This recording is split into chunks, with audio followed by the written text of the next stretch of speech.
اعوذ باللہ من الشیطان الرجیم بسم اللہ الرحمن الرحیم۔ السلام علیکم دوستو، دنیا کے امن کو تباہی کے دہانے پر لانے والا ملک امریکہ جب امن کی بات کرتا ہے تو بڑی حیرت ہوتی ہے۔ حیرت ہوتی ہے کہ وہ ملک جس نے افغانستان میں جہاں لاکھوں لوگوں کو جنگ کی بھینٹ چڑھا دیا، وہیں دوسری طرف کشمیر، فلسطین، میانمار، برما، پاکستان، بھارت میں امن کے نام پر تشدد کو فروغ دینے میں اہم کردار ادا کیا۔ جب ان سب چیزوں سے اس کا دل نہ بھرا تو اس نے جرثیمی ہتھیاروں کی فیکٹریاں قائم کر ڈالی۔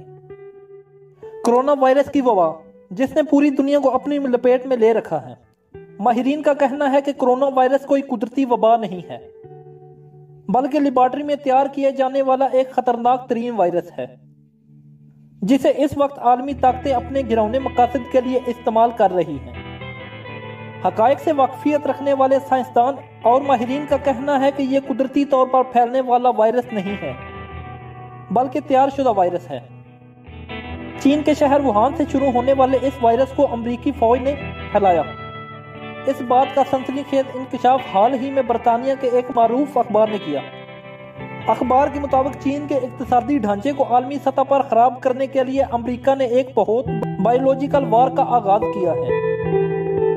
جرمنی کے ایک جریدے نے بھی اس کا انکشاف کیا ہے کہ یہ جراثیم برطانیہ کی فیکٹری میں بنایا گیا ہے، جسے سب سے پہلے قیدیوں پر آزمایا گیا، جس پر امریکہ کے ایک دولت مند ترین شخص نے سرمایہ کاری کی۔ یہ وائرس ایک خاص طریقے کے ڈی این اے کے ذریعے تیار کیا گیا۔ دوسری جانب ایک تحقیق سے پتہ چلا ہے کہ امریکہ کا بنایا ہوا کارٹون دی سیمیز، جو آج سے 17 سال پہلے بنایا گیا تھا، جس میں اگر غور سے دیکھا جائے تو پتہ چلتا ہے کہ یہ کارٹون آج کے اس کرونا وائرس سے متعلق بنایا گیا ہے، کہ جس میں پروڈکٹس کو دوسرے ملکوں میں بھیج کر ایک مہلک بیماری کو پوری دنیا میں منتقل کیا جاتا ہے۔ اس کارٹون کو آپ نیٹ پر سرچ کر کے بھی دیکھ سکتے ہیں۔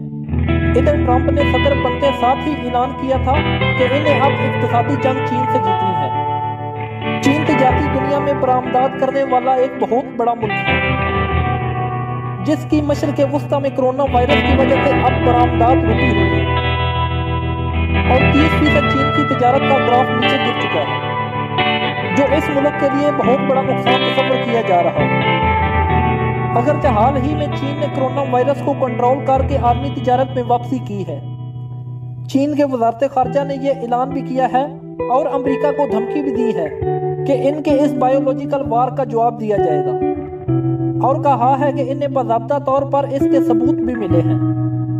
امریکہ چاہتا ہے کہ چین کے مقابلے میں اس وقت ہندوستان کو کھڑا کیا جائے، تاکہ ان سے بآسانی اپنا منافع حاصل کیا جائے، کیونکہ ہندوستان کی موجودہ حکومت نظریاتی طور پر امریکہ اور اسرائیل کے بہت نزدیک ہے، لیکن حالیہ واقعات سے پتہ چلتا ہے کہ ہندوستان چین کے آگے نہیں ٹک پائے گا۔ لیکن واضح رہے کہ اس سے پہلے بھی امریکہ نے دہشت گرد تنظیم داعش کو بھی اسی لیے وجود میں لائی تھی، تاکہ مشرق وسطیٰ کے تیل پر قبضہ کر سکے، ان سے اپنی معیشت کو مضبوط بنا سکے۔ دوستو، آج کی ویڈیو بس یہی تک تھی۔ اگر آپ کو ہماری ویڈیو پسند آئی ہے تو اس ویڈیو کو لائک کریں، شیئر کریں اور کومنٹ میں اپنی رائے کا اظہار ضرور کریں، اور ہمارا چینل عثمان علی ٹی وی ضرور سبسکرائب کر لیں۔ تھینک یو، اللہ حافظ۔